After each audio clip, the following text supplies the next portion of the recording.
네, 여러분 장거리 운전을 해보신 적이 있으시지요? 특별히 연휴가 될 때나 명절 때 먼 길을 떠나시는 분들이 있습니다. 근데 그렇게 길을 가다 보면 정체가 생길 때가 있어요. 근데 고속도로가 이름만 고속도로지 저속도로가 됩니다. 그래서 거북이 걸음으로 아주 천천히 가슴이 탁 막힙니다. 이런 경우 우리는 보통 두 가지 선택을 하게 되지요. 첫 번째, 그냥 끝까지 그 자리를 지키고 고속도로에 있는 겁니다. 두 번째는 도저히 못 참겠다, 길을 나가는 거예요. IC로, 가장 가까운 IC로 나가서 다른 길을 우회해서 떠나는 경우입니다. 자, 여러분은 어느 경우를 선택하십니까?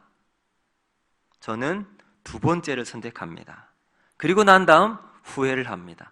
괜히 나왔다.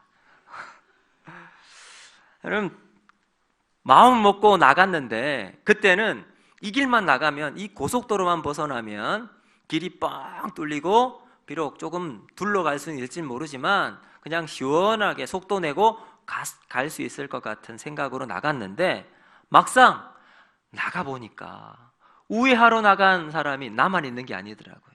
다른 사람도 다 거기로 나가서 그 길도 막히는 경우가 허다했습니다. 그러고 나면 그때서야 후회합니다. 그냥 있을 걸. 여러분, 함부로 모르고 성급하게 우회를 하면 여러분 그 다음에 당할 수 있는 결과는 우리가 예측할 수가 없습니다. 괜히 했다라는 생각이 저절로 들게 되지요. 자, 여러분, 오늘 자신의 인생 가운데 우회길을 선택했다가 큰 낭패를 본 한 인물이 오늘 본문 속에 나옵니다. 그 사람이 누구예요? 바로 아브라함입니다. 여러분, 우리는 계속해서 아브라함 이야기를 살펴보고 있는데, 지난 시간 하나님은 아브라함에게 놀라운 약속, 하나님의 비전을 주셨습니다. 롯을 구하고 이길 수 없는 전쟁에서 이기고 돌아왔을 때 하나님이 아브라함에게 나타나 하늘을 보여주며 저 하늘에 떠 있는 무별들을 보라. 너희 자손도 하늘의 별과 같이 많이 있으리라. 여러분, 이러한 약속을 주셨습니다. 그리고 아브라함은 다시 집으로 돌아갔습니다. 현실을 마주했어요. 아무 일도 일어나지 않는 겁니다. 자식이 많기는커녕 아들 하나 없는 아주 무자식인 신세로 10여 년을 지내고 있습니다. 여러분, 10년이 넘게 아이가 없다는 것, 언젠가는 여러분 이렇게 기다리고 소망하며 있었지만, 여러분 이것이 오히려 시간이 지나면 지날수록 기다림이 고통이 될 때가 있습니다. 그럼 저와 저희 아내는 2005년 10월에 만났어요.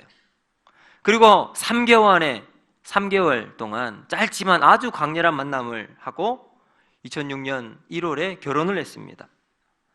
연애 기간도 짧았고요. 그리고 만날 수 있는 시간도 그렇게 많지가 않았어요. 당시 저는 학교를 다니고 있었는데 신대원 2학년에 만났어요. 그러다 보니 월요일 날 학교에 이제 제가 살고 있던 집에서 멀리 떨어져 있었으니까 기숙사에 살아야 했습니다. 월요일 날 들어가면 금요일 날 나와야 됐어요. 그러니까 만날 수 있는 시간이 없죠. 그래서 만날 수 있는 시간은 이제 금요일 마치고 나서 금요 기도회 가기 전, 그 짧은 한 1시간 요 정도 잠깐 만나고, 토요일도 이제 아침에 교회를 출근하고 갔다 와서 그럼 또 주일 준비해야죠. 주일은 또 새벽부터 가서 밤 늦게 와요. 그리고 만날 수 있는 시간은 저녁 예배 드리고 난 한 9시나 10시에 잠깐 또 만나는 거예요. 그럼 이렇게 만날 수 있는 시간이 없으니까 결혼을 하고 나면 둘이 약속을 했어요. 여보, 우리는 처음에 신혼생활을 가지자. 그래서 1년 정도 아이 없이 우리끼리만 즐기는 시간을 가지자. 이렇게 결심을 했습니다.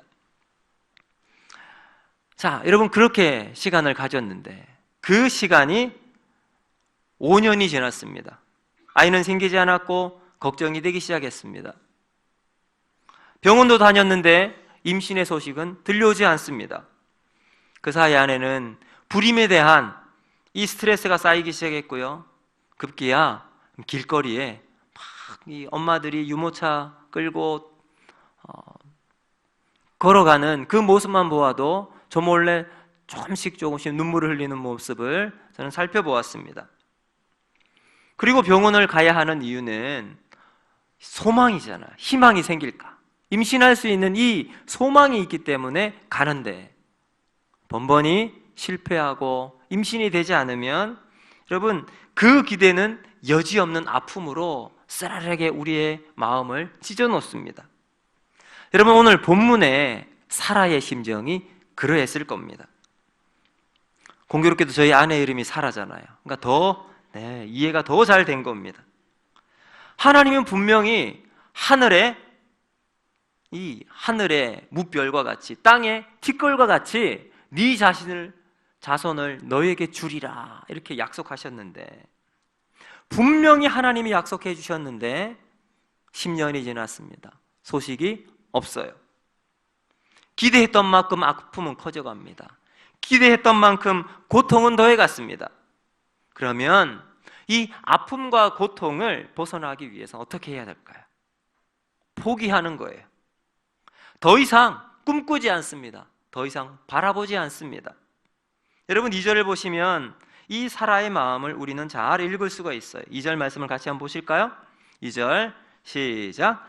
사레가 아브라함에게 이르되 여호와께서 내 출산을 허락하지 아니하셨으니 원하건대 내 여종에게 들어가라. 내가 혹 그로 말미암아 자녀를 얻을까 하노라 하매 아브라함이 사레의 말을 들으니라. 아멘. 사랑하는 성도 여러분, 힘들 때일수록 하나님의 뜻을 내 마음대로 해석하는 것을 조심해야 합니다.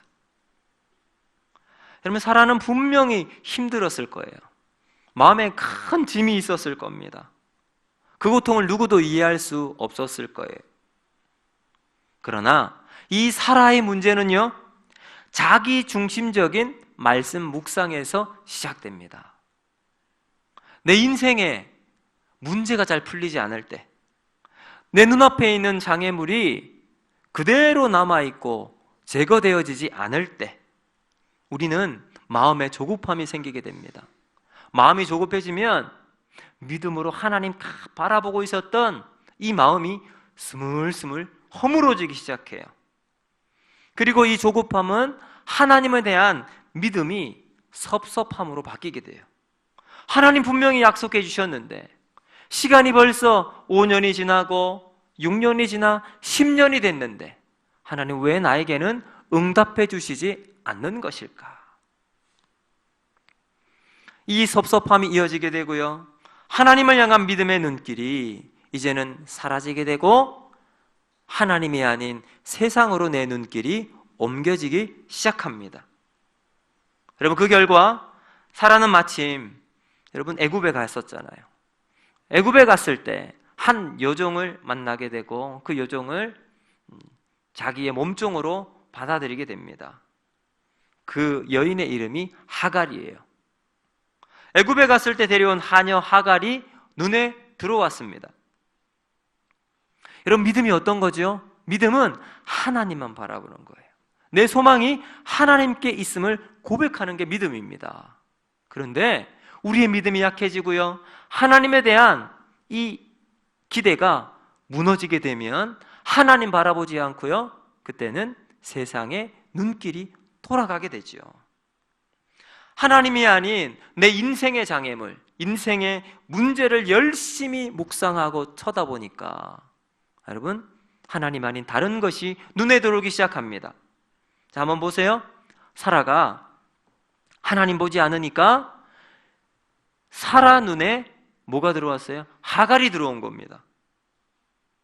무엇을 보느냐는 참 중요해요. 그런데 더 중요한 것은 어떤 마음으로 내가 그것을 보고 있는가입니다.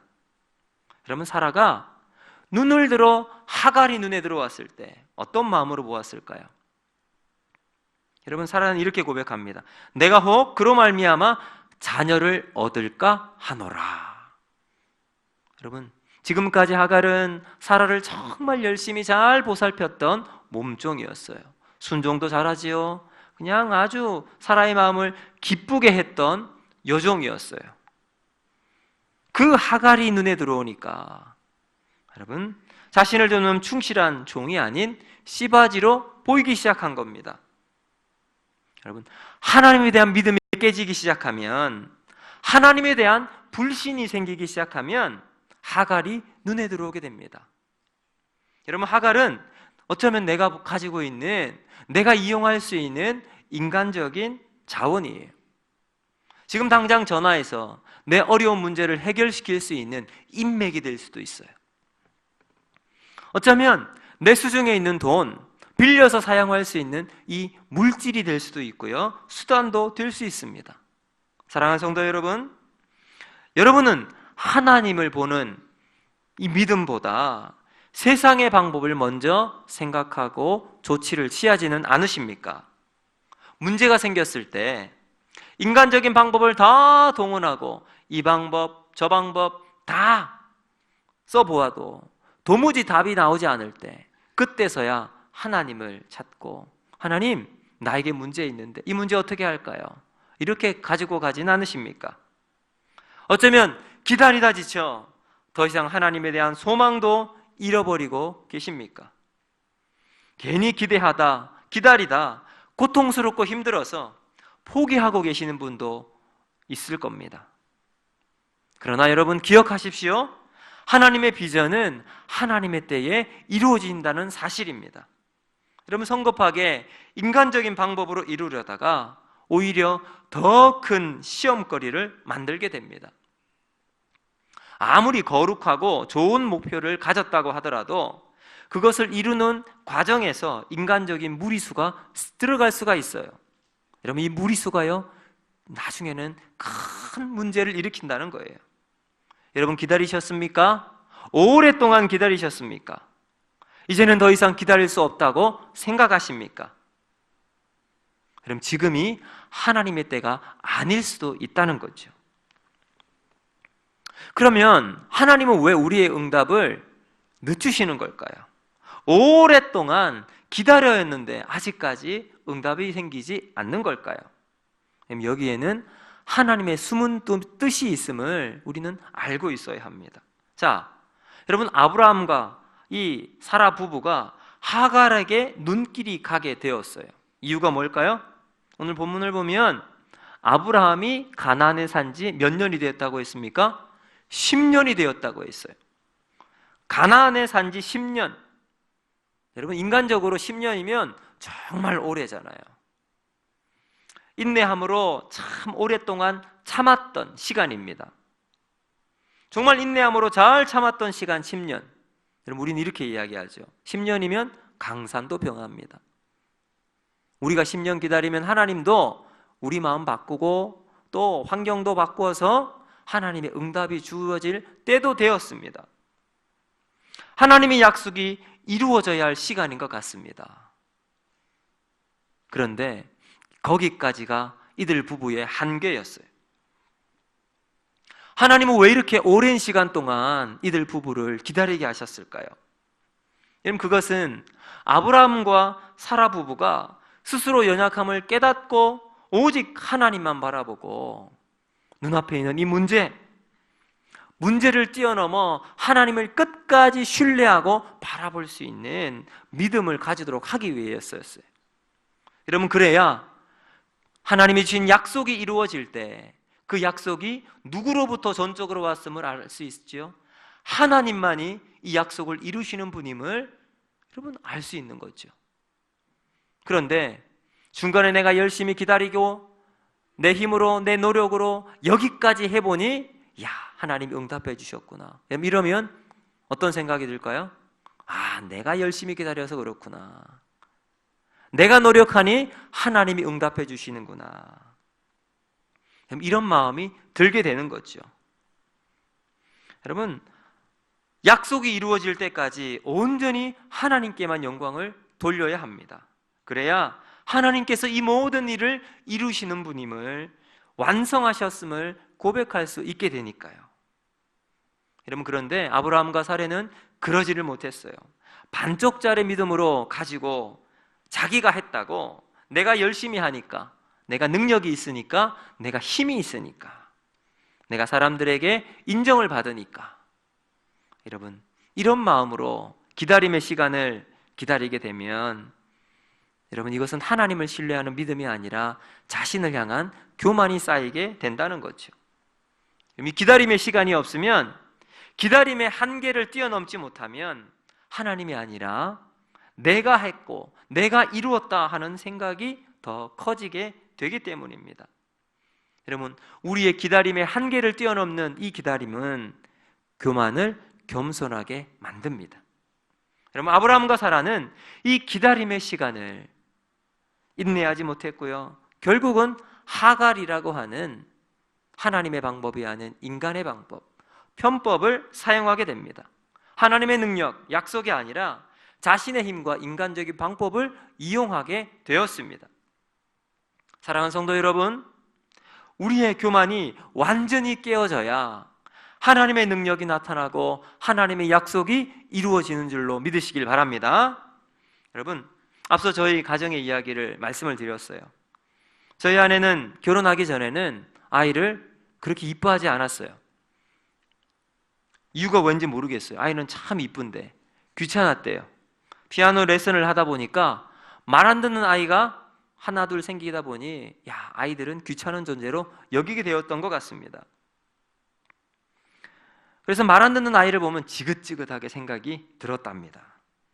근데 만약 결혼하고 바로 우리가 임신을 하게 됐다면 아마도 우리 아이에게 우리 아내는 그런 마음을 가질 수 있을 것 같습니다. 그런데 하나님은 우리에게 기다림의 시간을 주셨어요. 그러는 중에 우리 아내의 마음은 점점 바뀌기 시작했어요. 아이에 대한 소중함과 이 아이가 얼마나 사랑스러운지 하나둘 깨닫기 시작합니다. 그리고 가지 하나님께서 주신 약속의 선물, 자녀를 통해서 참 기쁘고 감사하게 우리는 키울 수 있게 되었습니다. 그럼 이 5년의 기다림, 이 눈물의 기도가 있으니까 아이가 사랑스러워지게, 아이가 기다려지는 겁니다. 그리고 마침내 하나님의 때, 하나님이 우리에게 아이를 주셨을 때 지금은 우리 아이가 너무나도 사랑스럽고 너무나도 예뻐요. 저보다 우리 아내가 훨씬 더 아이를 사랑합니다. 아마도 이 5년의 기다림의 시간이 있었기 때문이라고 생각합니다. 여러분, 기다림은 고통과 아픔의 시간입니다. 그러나 기억하십시오. 하나님의 역사는 마침표가 아니에요. 하나님의 역사는 쉼표입니다. 우리의 생각에는 끝났다, 이제는 마지막이다. 그러나 하나님의 역사 속에는 마침표가 아닌 쉼표로 이어지기에 지금은 캄캄한 밤처럼 아무것도 보이지 않는 시간을 지나가 있다 할지라도 언젠가 하나님이 우리에게 주시는 새벽의 기쁨이 있을 줄로 믿습니다. 여러분, 그럴 때일수록 우리는 하나님 앞에 나아가 기도해야 할 줄로 믿습니다. 하나님 앞에 나와 기도하십시오. 하나님의 눈으로 상황을 해석하고 바라보는 여러분, 이러한 삶이 저와 여러분 가운데 있기를 원합니다. 그러면 새로운 길이 열릴 것이요, 우리의 삶 가운데 하나님의 놀라운 기적이 나타나게 될 줄로 믿습니다. 자, 그런데 여러분, 이 인간적인 방법으로 문제를 사라와 아브라함이 해결합니다. 하갈을 자신의 아내로 취하게 됩니다. 자, 이제는 그렇게 했을 때 자식의 문제가 해결될 것으로 생각했어요. 그리고 하갈이 임신을 합니다. 이제 곧 시간이 지나면 꿈에도 그리던 자식이 생기게 됩니다. 그런데 거기에서 문제가 생겨요. 자, 우리 4절 말씀인데요, 4절 말씀 우리 같이 한번 읽어보도록 하겠습니다. 시작. 아브라함이 하갈과 동침하였더니 하갈이 임신하매 그가 자신의 임신함을 알고 그의 여주인을 멸시한지라. 아멘. 자, 여러분, 지금까지 아무런 문제가 없었던 하갈과 사라의 관계였어요.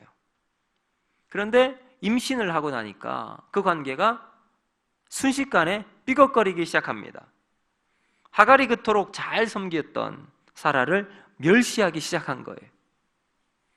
10년이 지나도록 아이가 없던 집안에 하갈이 임신을 하고, 여러분 이것이 아이가 생기게 되니까 하갈이 기고만장해지기 시작한 겁니다. 종이었던 자신의 신분을 망각하고 여주인 사라도 하찮게 여기고, 여러분 오히려 무시하기 시작한 겁니다. 여러분, 이것이 과연 사라가 바랬던 의도였을까요? 아닙니다. 전혀 그렇지 않습니다. 이것은 사라의 계획 속에 들어있지 않은 거였어요. 단순히 하갈을 자신을 이용하는 도구로 사용하려고 했는데, 이제는 자신을 넘어서 안방 주인으로 안방 마님의 자리까지 넘보려고 하고 있습니다. 사랑하는 성도 여러분, 인간적 방법을 사용할 때 처음에는 괜찮아 보여요. 야, 이게 정말 최선의 수단이라고 생각될 때가 있습니다. 괜찮아 보이고 멋있어 보일 수도 있습니다. 그런데 그 결과를 오늘 본문이 우리에게 말씀해주고 있죠. 너무나도 쓰디씁니다. 여러분, 여기에 화가 머리 꼭대기까지 난 사라는 자신을 멸시하는 하갈에게, 하갈을 보면서 자신의 남편 이 아브람에게 책임을 전가하고 화를 퍼붓고 있습니다. 이 모든 이유가 당신 때문이라고. 여러분, 그러자 남편인 아브람은 정권을 다 위임해버려요. 당신 마음대로 해. 자, 여러분 한번 생각해 보면 이렇게 되기까지 책임은 누구에게 있어요? 1차적인 책임은 사라 자신에게 있습니다. 하갈을 제안한 사람도 다른 사람이 아닌 사라 자신이었으니까요. 여러분, 그렇다고 아브람에게 책임이 없나요? 아닙니다. 여러분, 당시 사회는 가부장적인 가장의 모든 것을 책임지는 사회였어요.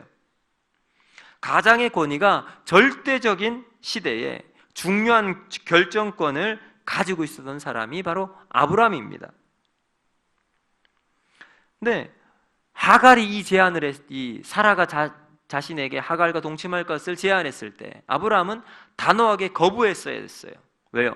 하나님의 약속이 있잖아요. 하나님이 하늘의 별과 땅에 이 티끌과 같은 자손을 주시겠다, 이 약속을 기억하고 있다면 여러분, 아브라함은 단호하게 거절했어야 했습니다. 그런데 그러지 못하니까 이 첫 번째 단추를 잘못 끼니까 두 번째, 세 번째가 어긋나기 시작하는 거예요. 만약 사라와 하갈의 갈등이 있었던 처음 순간에 두 사람을 하나님 앞에 데리고 기도의 자리에 앉혀서 여러분 그렇게 풀어나가기라도 했어야 했을 텐데, 여러분 아브라함은 그렇게 하지도 못했습니다. 오히려 사라에게 전권을 주어서 하갈을 학대할 수 있도록 허락해버리고 말았어요. 여러분 그 결과 하갈은 이 학대를 견디다 못해 여러분 가출해서 도망치게 되었습니다. 여러분 이것은 영적 리더로서 직무유기에 해당합니다. 분노에 가득 차서 이성을 잃고 있는 아내에게 모든 것을 맡겨버리면 여러분 그 결과는 불보듯 뻔한 것 아닙니까? 사랑하는 성도 여러분, 기다리지 못한 결과, 하나님의 약속보다 인간적인 방법을 동원한 결과는 너무나도 쓰디쓴 아픔과 여러분 상처가 우리에게 주어진다는 것을 우리는 기억하고 있어야 합니다. 세상적인 방법을 택해서 문제를 해결하려던 결과, 여러분 오늘 본문이 우리에게 명확하게 보여주고 있습니다. 여러분 그 결과는요, 당시 2000년 전에 있었던, 여러분 BC 2000년 전에 있었던 사건이 오늘날 4000년에 이르기까지 여러분 중동의 이러한 화약고와 같은 전쟁의 씨앗이 지금의 결과로 나타나고 있습니다. 아브라함의 가정은 유례없는 다툼과 분열의 시작이 일어나게 되었고, 여러분 그 결과 이스마엘의 후손과 이삭의 후손 사이에 끊임없는 전쟁이 지금까지 이어져 내려오고 있습니다. 여러분 하나님을 거역하니까 사람들과의 관계도 악화되었고 상처와 아픔의 악순환이 이어지고 있습니다. 사랑하는 성도 여러분, 우리는 이 사실을 분명하게 기억해야 합니다. 그럼 이제 말씀을 맺도록 하겠습니다. 여러분 음악에 정말 뛰어난 이 베토벤, 우리가 잘 알고 있죠. 독일에 있는 베토벤의 생가에 가보면 크기가 작은 보청기가 여러 개 있다고 합니다. 근데 베토벤이 사용했던 보청기는 우리가 사용하는 그런 보청기가 아니라 마치 나팔처럼 생긴 보청기였습니다. 작고 기다린 관을 귀에 대고서 큰 입처럼 생긴 나팔을 이렇게 대고서 소리를 들었습니다. 베토벤이 한참 작곡가로 이름을 날리기 시작했을 때 그의 귀가 멀기 시작했어요. 음악가에게 귀가 멀었다. 여러분, 이것은 생명이 끝난 것과 마찬가지죠. 화가가 눈이 먼 것과 마찬가지요. 또 여러분, 달리기 하는 선수가 다리를 다친 것과 마찬가지일 겁니다. 여러분, 그렇게 시리에 빠져있던, 절망하고 있던 베토벤은 자신의 삶을 비관해서 유서를 남기기 시작했습니다. 그리고는 유서의 내용을 하나하나 써나가다가 어디선가 주님의 음성이 들려옵니다. 포기하지 마라. 내 인생은 지금부터 시작하니 결코 포기하지 마라. 여러분, 그리고 써나갔던 유서의 마지막, 이제는 내가 힘을 내어 다시 살기로 결심합니다. 그리고는 먹은 기가 조금이라도 더 잘 들리게 하기 위해서 보청기를 사용한 거예요. 처음에는 종이나 가죽 같은 것을 돌돌 말아서 보청기로 사용했고, 여러분, 그렇게 소리를 듣기 시작하니까 귀는 더 많이 먹어갔던 겁니다. 그래서 조금 더 크고 조금 더 잘 들리는 나팔만한 보청기를 만들기 시작했습니다. 여러분, 베토벤이 남긴 수많은 명곡들이 있어요. 그 명곡들 가운데 대부분은 여러분, 베토벤이 귀가 멀고 난 다음 이 명곡이 쓰여졌다는 사실을 우리는 잘 기억하고 있습니다. 사랑하는 성도 여러분, 우리는 우리 앞에 수많은 문제를 만나게 됩니다. 그것이 작은 문제일 수도 있고요, 큰 문제일 수도 있습니다. 그 문제 때문에 우리는 고민하고 아파하고 힘들어할 때, 그럼 그런 때가 얼마나 많이 있는지 모릅니다. 오늘 아브라함과 사라처럼 자녀가 없는 고통이 있을 수도 있습니다. 가정에서 생기는 고부간의 갈등, 부부간의 갈등, 자녀들 간의 자녀와의 갈등이 있습니다. 여러분, 직장에서도 갈등이 있잖아요. 동료들 사이에 트러블이 생기고 사업을 하는데 거래처와의 문제가 생길 수도 있습니다. 여러분, 우리 건강에 문제가 생길 수도 있어요. 여러분, 이런 문제 앞에 우리는 어떻게 길을 찾을 수가 있을까요? 우리는 오늘 말씀을 통해서 우리의 문제를 통해 하나님의 의도, 하나님의 뜻을 발견할 수 있어야 합니다. 이스라엘 백성들이 40년 광야를 다 지나고 이제 저 눈앞에 보이는 요단강만 건너면 약속의 땅 가나안에 들어가게 됩니다. 근데 문제는 어디 있어요? 요단강이었어요. 여호수아 3장 15절을 보면 그때는 밀과 보리를 거두는 시기라 요단강이 범람했다. 우기였기 때문이에요. 요단강이 막 범람했어요. 자, 어떻게 저 요단강을 건널 수 있을까? 여러분, 200만 명이 넘는 사람들 간에 의견이 분분했을 겁니다. 배를 만들어 건너자. 그러다 보니 200만 명이 건너야 하는데 얼마나 큰 배를 만들어야겠습니까? 뗏목을 만들자는 의견도 있었을 거예요. 아니면 다리를 놓고 건너자는 사람도 있었을 겁니다. 아마도 별의별 방법을 백성들이 다 제시했을 겁니다. 그런데 여호수아는 기도하는 가운데 하나님의 방법이 무엇인지 기다리기 시작했어요. 하나님의 응답이 무엇이었습니까? 제사장들이 하나님의 언약궤를 메고 그 발을 범람하는 요단강에 닿으니까, 여러분, 요단 강물이 갈라져 그 사이로 백성들이 지나가는 것이었어요. 사랑하는 성도 여러분, 저는 지금 여러분이 안고 있는 문제의 해결 방법이 여호수아처럼 기도하고 하나님을 바라보는, 여러분, 이것이 우리의 최선의 방법이 되기를 주님의 이름으로 축복합니다. 여러분, 내 방법이 아니라 하나님의 방법으로 여러분의 문제를 해결하는, 여러분, 그러한 은혜가 우리 가운데 있기를 원합니다. 오늘 본문은 우리에게 인간적인 방법이 아닌 하나님의 방법이 우리의 삶의 해결책이라는 것을 보여주고 있어요. 인간적으로 볼 때, 세상적으로 볼 때, 여러분, 아무리 합당한 길이라 하더라도 우리는 먼저 하나님의 약속을 바라보는 믿음의 눈에 있기를 주님의 이름으로 축복합니다. 여러분, 하나님의 약속이 더딜 때가 있어요. 그러나 성경은 우리에게 이렇게 말씀합니다. 베드로후서 3장 8절과 9절 말씀을 보면 이렇게 말씀합니다. 사랑하는 자들아, 주께서는 하루가 천년 같고 천년이 하루 같은 이 한 가지를 잊지 말라. 주의 약속은 어떤 이들의 더디다고 생각하는 것 같이 더딘 것이 아니라 오직 주께서는 너희를 대하여 오래 참으사 아무도 멸망하지 아니하고 다 회개하기에 이르기를 원하시느니라. 아멘. 사랑하는 성도 여러분, 아브라함과 사라가 하나님의 약속을 기다리지 못했을 때 낳은 결과가 이스마엘이었습니다. 서두르다가 낳으니까 이스마엘이 나왔어요. 이 순간의 선택이 4,000년 동안 피비린 나는 전쟁의 이 아픔의 결과를 낳게 되었습니다.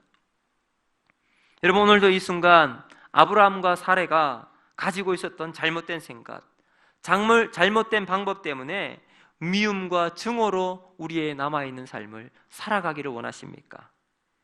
아니면 내 인간적인 생각, 인간적 방법을 다 내려놓고 하나님의 때를 기다리면 하나님이 약속하신 이삭이 나오게 됩니다. 여러분, 서두르면 이스마엘이지만 기다리면 이삭입니다.